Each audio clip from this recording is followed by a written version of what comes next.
بسم اللہ الرحمن الرحیم۔ السلام علیکم dear student, history of Islam first year کی کلاس میں خوش آمدید۔ آج جو ہم ہیں حضرت عثمان غنی رضی اللہ تعالیٰ عنہ کا دور جو ہے وہ پڑھیں گے، اور اس حوالے سے پہلے ہم حضرت عثمان غنی رضی اللہ تعالیٰ عنہ کی ابتدائی زندگی کے بارے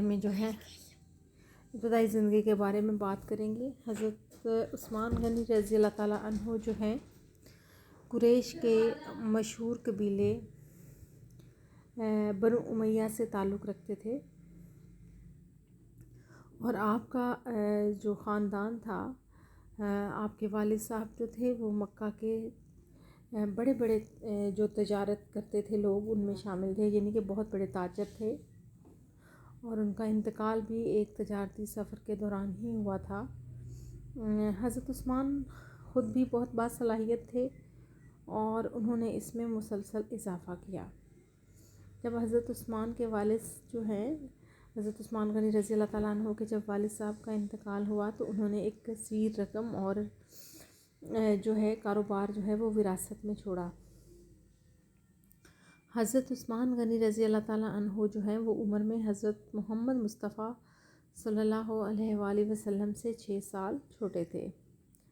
حضرت عثمان جو ہیں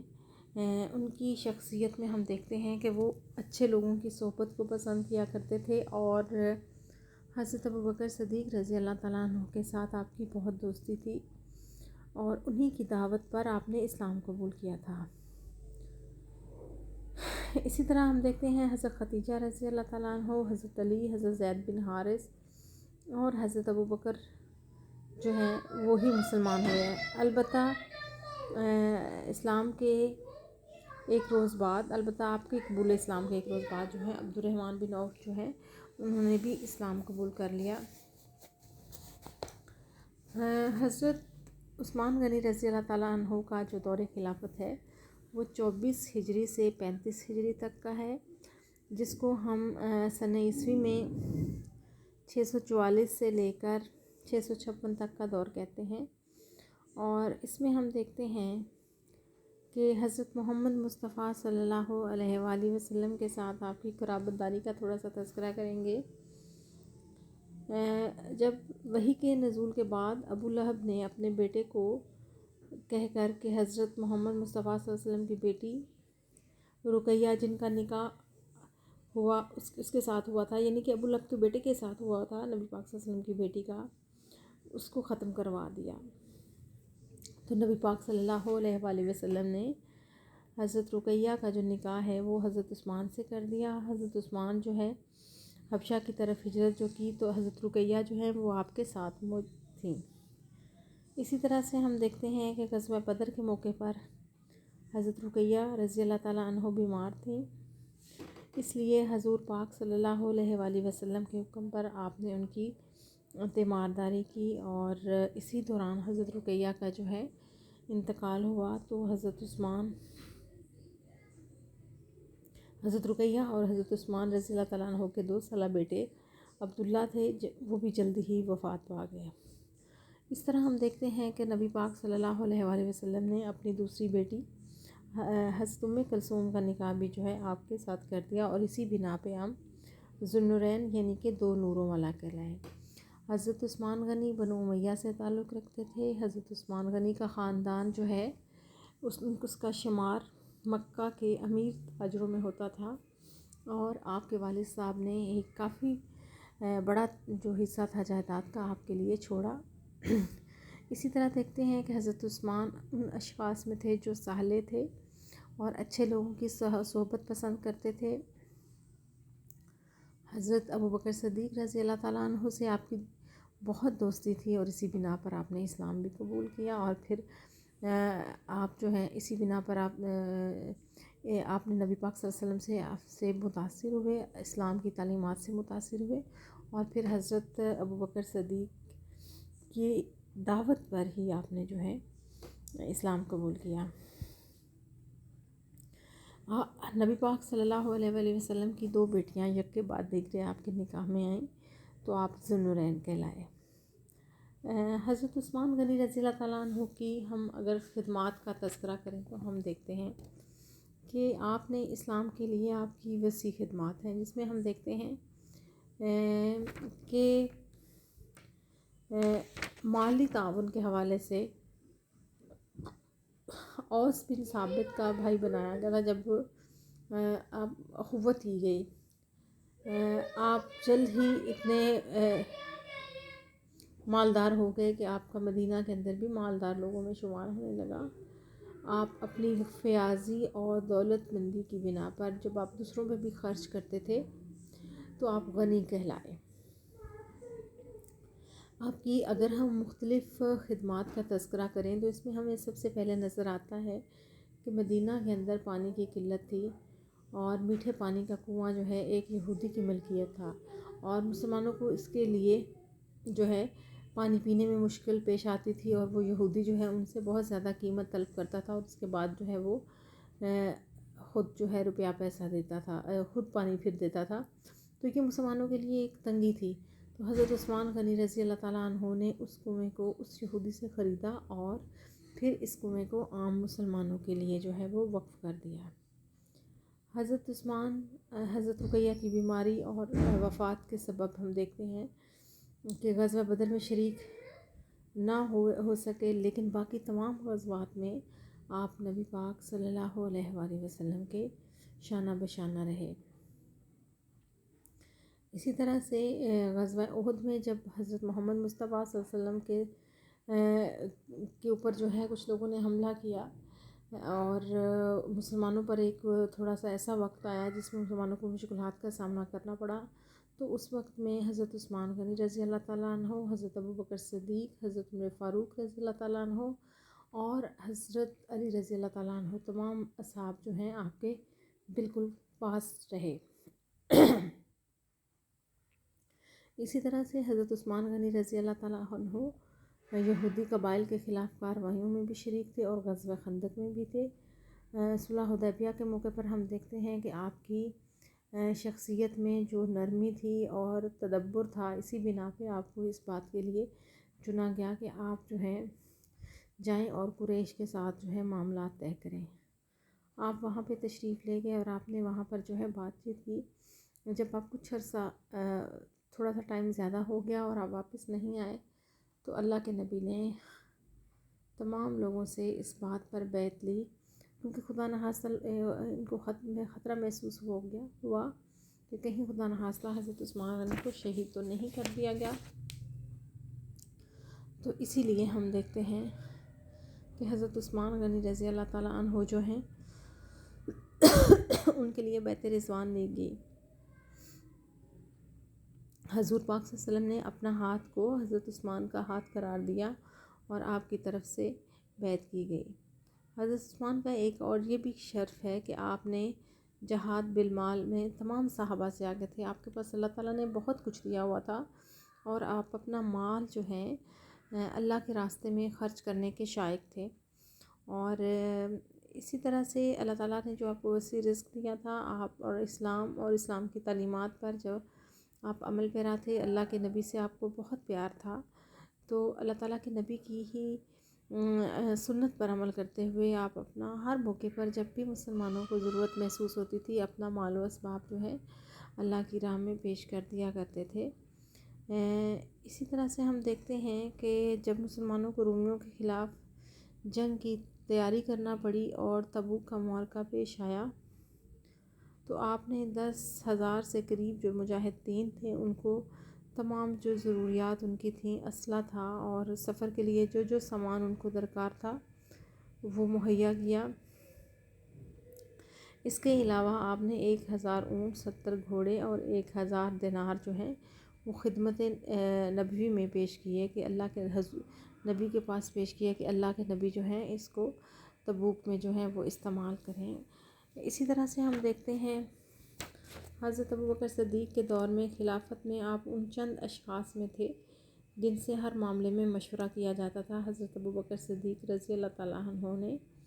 آخری وقت میں جب وصیت لکھی تو اس وقت آپ ہی کو بلایا گیا، اور جب اسی طرح سے ہم دیکھتے ہیں کہ حضرت عمر فاروق رضی اللہ تعالیٰ عنہ بھی جو ہے تھے وہ بھی حضرت عثمان غنی رضی اللہ تعالیٰ عنہ کو ہر مشورے میں شریک کرتے تھے۔ اسی طرح سے ہم دیکھتے ہیں کہ جو خلافت کے لیے کمیٹی بنائی گئی تھی اس کے بھی رکن آپ تھے۔ حضرت عمر فاروق رضی اللہ تعالیٰ عنہ کی شہادت کا وقت جب آیا تو آپ نے مسلمانوں میں سے سب سے زیادہ بااثر افراد کو منتخب کیا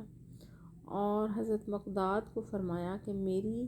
وفات کے بعد ان 6 لوگوں کو ایک مقام میں جمع کیا جائے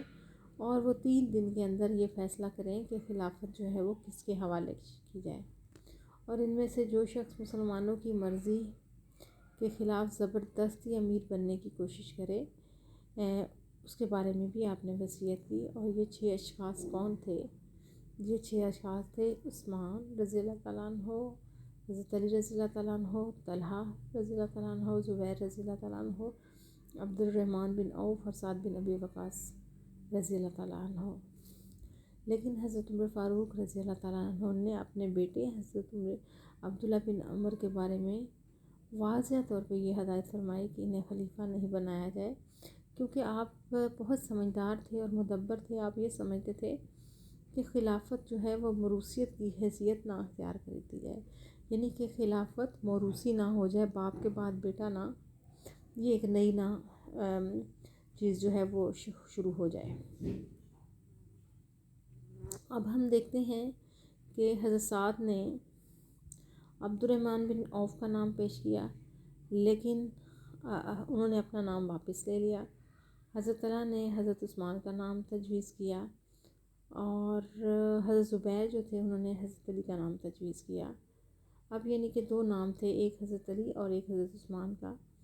تو ان 6 اشخاص نے جن کی کمیٹی بنائی گئی تھی، حضرت عبد الرحمن بن عوف کو کہا کہ وہ عوام کی رائے معلوم کریں اور پھر کسی کے حق میں فیصلہ فرما دیں۔ عبد الرحمن بن عوف جو ہیں حج سے واپس جانے والے قافلوں میں گھومے پھرے اور لوگوں کی رائے جو ہے وہ معلوم کی کہ لوگ کس کو خلیفہ بنانا چاہتے ہیں، اور آخر میں دونوں حضرت عثمان غنی رضی اللہ تعالیٰ عنہ اور حضرت علی رضی اللہ تعالیٰ عنہ سے بھی جو ہے گفتگو کی، اور پھر ہم دیکھتے ہیں کہ حضرت عثمان غنی کو خلیفہ بنانے کا اعلان کیا گیا اور آپ کے ہاتھ پر جو ہے وہ بیعت کر لی گئی۔ اور اسی طرح سے حضرت عثمان غنی رضی اللہ تعالیٰ عنہ جو ہیں ان کی بیعت کا جو ہے ہمیں خلافت کا آغاز ہوا۔ حضرت عثمان جب خلیفہ بنے تو ان کے سامنے ایک مقدمہ پیش کیا گیا جو عبیداللہ بن عمر کا تھا، جنہوں نے ہرمزان نامی ایک شخص کو قتل کر دیا تھا۔ ہرمزان کون تھا؟ ہرمزان بیسیکلی ایک جرنیل تھا جو ایرانی تھا اور اس نے اسلام قبول کر لیا ہوا تھا۔ حضرت عمر فاروق کا قاتل ابو لؤلؤ فیروز ایرانی تھا، اس لیے عبیداللہ کو جو ہے یہ شک تھا کہ یہ ہرمزان کی سازش ہے اور اسی نے جو ہے حضرت عمر فاروق رضی اللہ تعالیٰ عنہ کو جو ہے شہید کروایا ہے۔ چنانچہ انہوں نے غصے میں اور جوش انتقام میں ہرمزان کو قتل کر دیا۔ لیکن اسلامی حوالے سے ہم دیکھیں تو وہ قانون کو اپنے ہاتھ میں نہیں لے سکتے تھے، اور جب یہ مقدمہ حضرت عثمان غنی امیر المومنین کے سامنے پیش کیا گیا تو حضرت عثمان غنی رضی اللہ تعالیٰ عنہ نے یہ چیز محسوس کی کہ آج اگر میں حضرت عمر فاروق رضی اللہ تعالیٰ عنہ کے بیٹے کو قتل کرواؤں تو یہ اچھی بات نہیں، اچھا نہیں لگتا کہ ابھی حضرت عمر فاروق رضی اللہ تعالیٰ عنہ کی شہادت ہوئی ہے۔ چنانچہ آپ نے کیا کیا کہ ہرمزان کے قتل کی دیت جو ہے اس کو اپنی جیب سے ادا کی اور عبیداللہ کو جو ہے رہا کرا دیا۔ اسی طرح سے ہم دیکھتے ہیں ہرمزان کا کوئی وارث نہیں تھا، اس لیے مسلمانوں کا خلیفہ ہی جو ہے وہ اس کے وارث قرار پائے، اور حضرت عثمان کو ان کی طرف سے معاف کرنے اور خون بہا لینے کا اختیار حاصل تھا بطور خلیفہ۔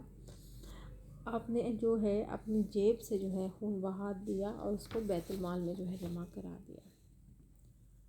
حضرت عثمان غنی رضی اللہ تعالیٰ عنہ کے دور میں جو فتوحات ہیں، فتوحات کو ہم اس طرح سے نہیں پڑھیں گے۔ فتوحات یا جو جنگیں ہیں ان کے اوپر اگر اس طرح سے آئیں کہ ہر جگہ کسی بھی خلیفہ یا آگے خلفۂ بنو امیہ یا خلفۂ بنو عباس، ان کی تمام ہم جو ہیں مہمات کو نہیں پڑھ سکتے۔ اس کے لیے ہم جو ہے اس کے بعد ہم آ جائیں گے اگلے سوال کے حصے پہ، جو ہے حضرت عثمان غنی رضی اللہ تعالیٰ عنہ کے دور میں ہونے والا ایک بہت بڑا فتنہ، اور اس فتنے کا جو آغاز ہے وہ ہو چکا تھا کافی دیر پہلے، اور اس فتنے نے اس حد تک طول پکڑا کہ ان لوگوں نے جو ہے حضرت عثمان غنی رضی اللہ تعالیٰ عنہ کو جو ہے شہید کر دیا گیا۔ آپ کی شہادت جو ہے اس نے تاریخ اسلام پر گہرے اثرات چھوڑے ہیں۔ اس حوالے سے ہم تفصیل سے بات کریں گے کہ عبداللہ بن سبا کون تھا، اس کی سرگرمیاں کیسی تھیں، اور وہ کیا چاہتا تھا۔ آج جو ہم نے تھوڑا سا پڑھا اس کو میں تھوڑا سا بیان کر دوں۔ ہم نے پڑھا حضرت عثمان غنی رضی اللہ تعالیٰ عنہ کے بارے میں۔ حضرت عثمان غنی رضی اللہ تعالیٰ عنہ کا تعلق جو تھا وہ قبیلہ بنو امیہ سے تھا، اور قریش کا یہ قبیلہ جو ہے وہ اپنی اس خصوصیات کی بنا پر جو فنون حرب میں جو تھے اور مختلف حوالوں سے یہ ممتاز قبیلہ تھا، تو اس دور میں ہم دیکھتے ہیں کہ ان کا تعلق جو ہے وہ اسی خاندان کے ساتھ تھا۔ حضرت عثمان غنی حضرت عمر فاروق رضی اللہ تعالیٰ عنہ کی شہادت کے بعد جو 6 رکنی کمیٹی بنائی گئی، اور اس کمیٹی کے فیصلے کے بعد عبدالرحمن بن عوف کے جو ہے رائے عامہ جو تھی، عوام کی رائے جو ہے وہ معلوم کرنے کے بعد جو ہے مسلمانوں کے تیسرے خلیفہ بنائے گئے۔ جب آپ خلیفہ بنے اور آپ نے اپنی جو ہے ذمہ داریوں کو آغاز کیا، تھوڑا سا ہم نے آپ کی ان خدمات کے بارے میں بتایا جو نبی پاک صلی اللہ علیہ وآلہ وسلم کے دور میں آپ نے سر انجام دیں۔ دوسرا، آپ کا لقب جو غنی تھا وہ کیوں تھا، ذو النورین آپ کو کیوں کہا جاتا ہے، اس حوالے سے ہم نے بات کی۔ اسی طرح سے ہم نے بات کی حضرت عثمان غنی رضی اللہ تعالیٰ عنہ کی وہ خدمات، جیسے پانی کا ایک کنواں جو ہے آپ نے خریدا اور اسے مسلمانوں کے لیے وقف کر دیا۔ اس کے علاوہ ہم نے غزوہ تبوک کے موقع پر آپ کی مالی اثار اور قربانی کی بات کی کہ آپ نے اپنی جان و مال، آپ نے اپنا بہت سارا روپیہ پیسہ جو ہے وہ اللہ کے نبی کے حضور جو ہے وہ دیا، جس میں 1000 اونٹ بھی شامل تھے، گھوڑے بھی شامل تھے، اور بہت زیادہ روپیہ پیسہ بھی شامل تھا۔ اسی طرح سے ہم نے بات کی کہ حضرت محمد مصطفیٰ صلی اللہ علیہ وآلہ وسلم کی 2 صاحبزادیاں یک کے بعد دیگرے آپ کے نکاح میں آئیں، ان کے بارے میں بات کی۔ اسی طرح سے حضرت عمر فاروق رضی اللہ تعالیٰ عنہ کے بعد، ان کی شہادت کے بعد، ان کے بیٹے عبیداللہ بن عمر نے ایک ہرمزان ایرانی کو جو ہے قتل کیا، جو سپہ سالار تھا، اور فیروز نامی شخص جس نے حضرت عمر فاروق رضی اللہ تعالیٰ عنہ کو شہید کیا تھا وہ ان کا غلام تھا، اس کے بارے میں بات کی۔ اس کے علاوہ ہم سٹیپ بائی سٹیپ جو ہے حضرت عثمان غنی رضی اللہ تعالیٰ عنہ کے دور میں ہونے والی مختلف واقعات کا تذکرہ کریں گے، جس میں خاص طور پہ عبداللہ بن سبا یہودی جو تھا اس فتنے کی بات کریں گے، کہاں پہ یہ سازش تیار کی گئی، کہاں سے اس کا آغاز ہوا، اور کیسے جو ہے آپ کو اس میں گھیرا گیا، اور کس طرح سے لوگ جو ہیں انہوں نے حضرت عثمان غنی رضی اللہ تعالیٰ عنہ کو جو سبائیوں نے جو ہے شہید کیا۔ پھر اسی چیپٹر کے اندر ہم حضرت عثمان غنی رضی اللہ تعالیٰ چیپٹر نمبر جو ہے 10 ہے، اسی میں ہم دیکھتے ہیں کہ حضرت عثمان غنی رضی اللہ تعالیٰ عنہ کے اوپر جو ہے کچھ الزامات لگائے گئے، اس کا ہم مؤثر طریقے سے جوابات جو ہیں وہ دیں گے اور بتائیں گے کہ آپ کے اوپر ان سبائیوں نے کس طریقے سے غلط الزامات لگائے گئے، اور کس طرح سے آپ کو جو ہے آپ کے خلاف ایک کامیاب پروپیگنڈا مہم جو ہے وہ چلائی گئی، جس کا مقصد یہ تھا کہ آپ کی خلافت اور آپ کی جو ہے خلافت ہے اس کو کمزور کیا جا سکے، اور کس طرح سے یہ لوگ اپنے مقاصد میں جو ہیں وہ کامیاب ہوئے۔ اور حضرت عثمان غنی رضی اللہ تعالیٰ عنہ جو ہیں وہ نرم مزاج تھے اور بہت زیادہ سخت طبیعت کے مالک نہیں تھے، اور پھر ان کو جو ہے اسی وجہ سے بہت ساری تکالیف کا جو ہے وہ سامنا کرنا پڑا۔ سبائیوں کے مختلف گروہ جو ہیں وہ مدینہ میں کب پہنچے، اور حضرت عثمان غنی رضی اللہ تعالیٰ عنہ کو جو ان کی جو اہلیہ تھیں ان کی انگلیاں کٹ گئیں۔ حضرت عثمان غنی رضی اللہ تعالیٰ عنہ کو قرآن پاک پڑھتے ہوئے، قرآن پاک کی تلاوت کرتے ہوئے جو ہے شہید کر دیا گیا، اور ایک آپ کی جو شہادت ہے وہ بہت بڑا سانحہ ہے، اور جو اس وقت لوگ تھے کس طریقے سے انہوں نے آپ رضی اللہ تعالیٰ عنہ کو جو ہے جب آپ قرآن پاک کی تلاوت فرما رہے تھے تو اس وقت شہید کیا۔ تو یہ بہت بڑے ایک ایسا ظلم تھا جو روا رکھا گیا، حضرت عثمان غنی رضی اللہ تعالیٰ کو شہید کر دیا گیا۔ ان کے بارے میں ہم تفصیل سے جو ہے پڑھیں گے اسی چیپٹر کے اندر۔